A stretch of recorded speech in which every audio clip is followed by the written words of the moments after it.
Okay, let's get into this. The Natalee Holloway case. For what, nearly 2 decades, it just dominated headlines. It really did. A global media obsession, international friction, endless false leads, just this maddening uncertainty for so long. Right. It felt like the ultimate missing person case, completely cold for years until, well, this very recent and honestly pretty complicated resolution came about. Yeah, exactly.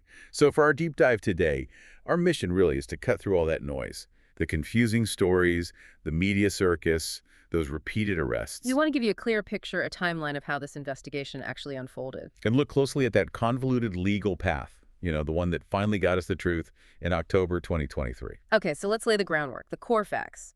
Natalee Ann Holloway, 18 years old, honors student from Alabama. Mountain Brook, Alabama. She vanished May 30th, 2005. She was on an unofficial graduation trip in Orangestad, Aruba. And tragically, she was declared legally dead way back in January 2012. That was long before anyone knew what actually happened. And you have to understand the scene right at the beginning to get the initial investigation.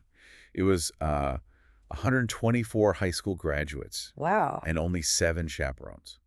It sounds kind of chaotic. Yeah, that ratio feels off. Well, the Aruban police commissioner at the time, Gerald Dompick, he immediately reported, quote, wild partying and a lot of drinking among the students. Including Natalee herself. That was the initial report, yes.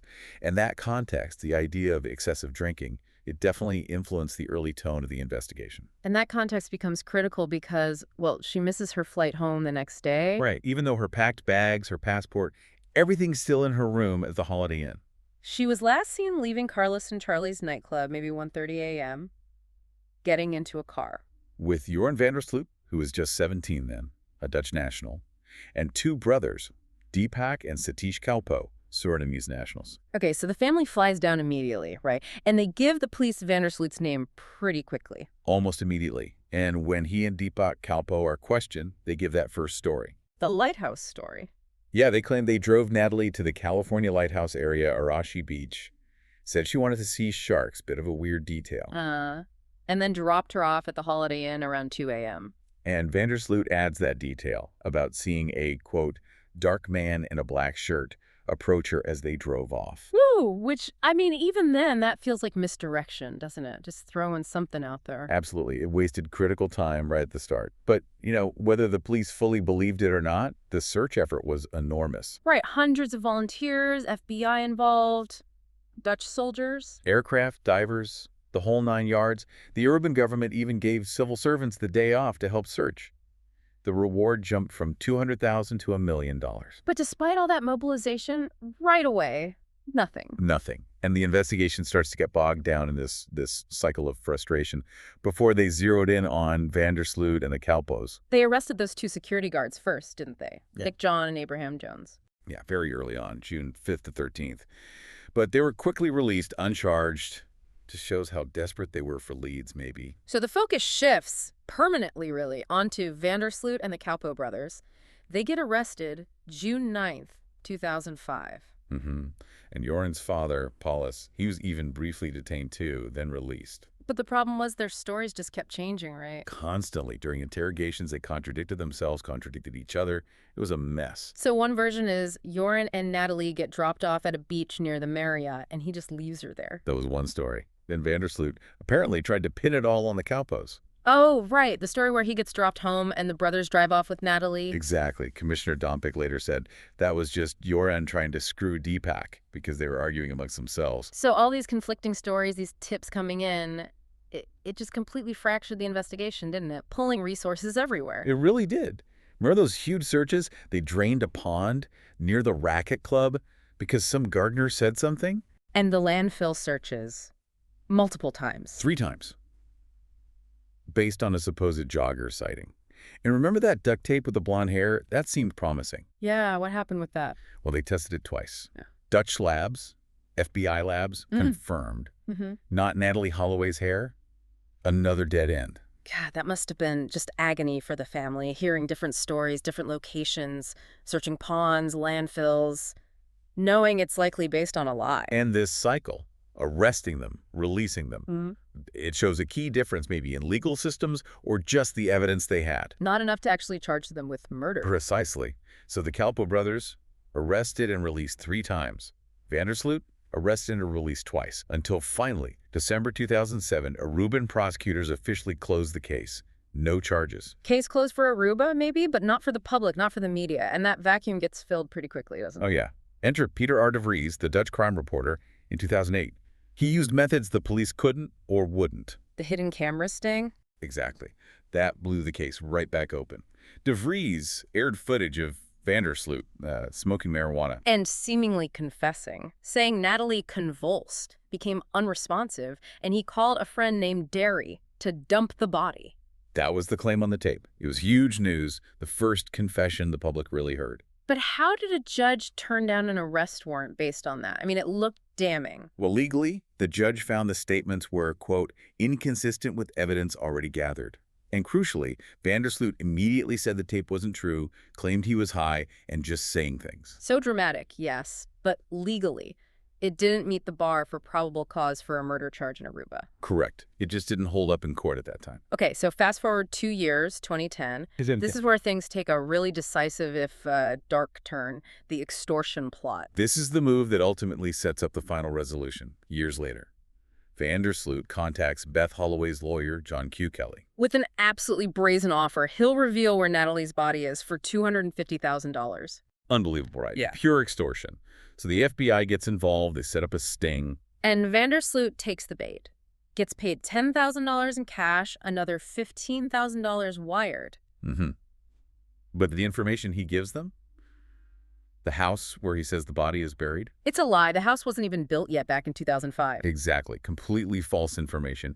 He took the money, gave them nothing useful. But crucially, that act, the wire fraud, the extortion targeted a U.S. citizen, involved U.S. banks. That gave the U.S. federal jurisdiction. That's the key. And the timing here is just chilling. The FBI uncovers this plot in early 2010. Then, May 30th, 2010. 5 years to the day after Natalee disappeared. Vandersloot murders 21-year-old Stephanie Flores Ramirez in a hotel room in Lima, Peru. Was there a connection? Did the pressure from the U.S. charges maybe push him over the edge? It's hard to say for sure, but Peruvian authorities reported that when they caught him, Vandersloot confessed to killing Flores.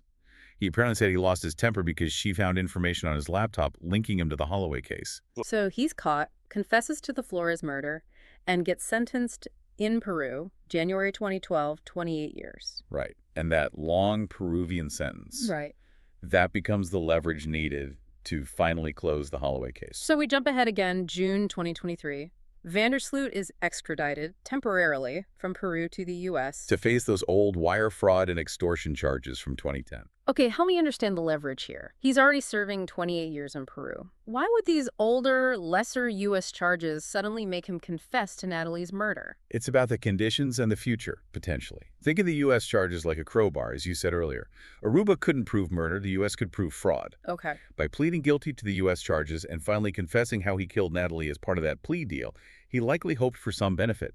Maybe getting the U.S. sentence to run concurrently with the Peruvian one, or improving his prison conditions, or future transfer possibilities. It was a trade. The truth about Natalee in exchange for potentially better terms on the U.S. sentence. Essentially, yes.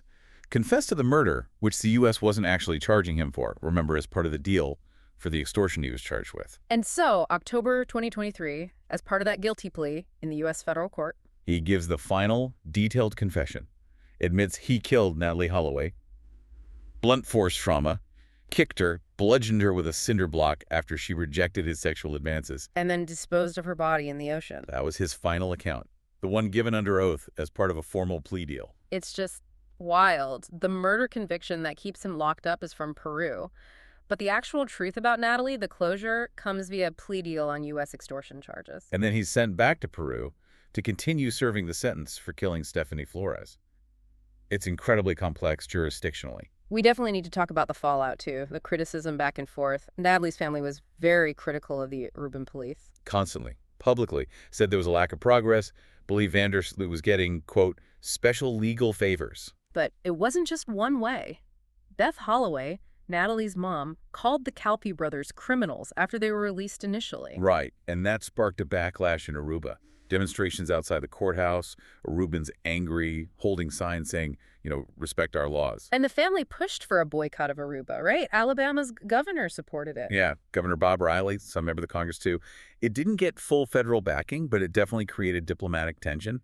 Aruba even set up a task force to counter the negative press. And the U.S. media coverage itself became a story, nonstop coverage on some channels. Oh, absolutely. Figures like Nancy Grace, Greta Van Susteren, wall-to-wall coverage sometimes, which led to heavy criticism about missing white woman syndrome. The idea that cases like Natalee's get way more attention than cases involving women of color. Exactly. It became a major point of discussion around media ethics. And just one last bizarre timing detail.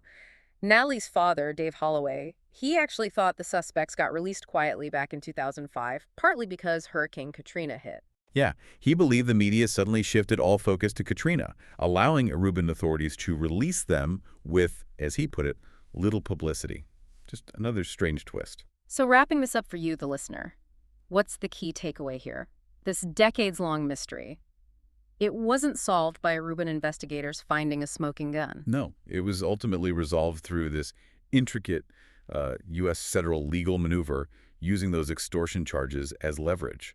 So you should now have a much clearer picture of the whole messy timeline, from that initial confusion right through to the final confession.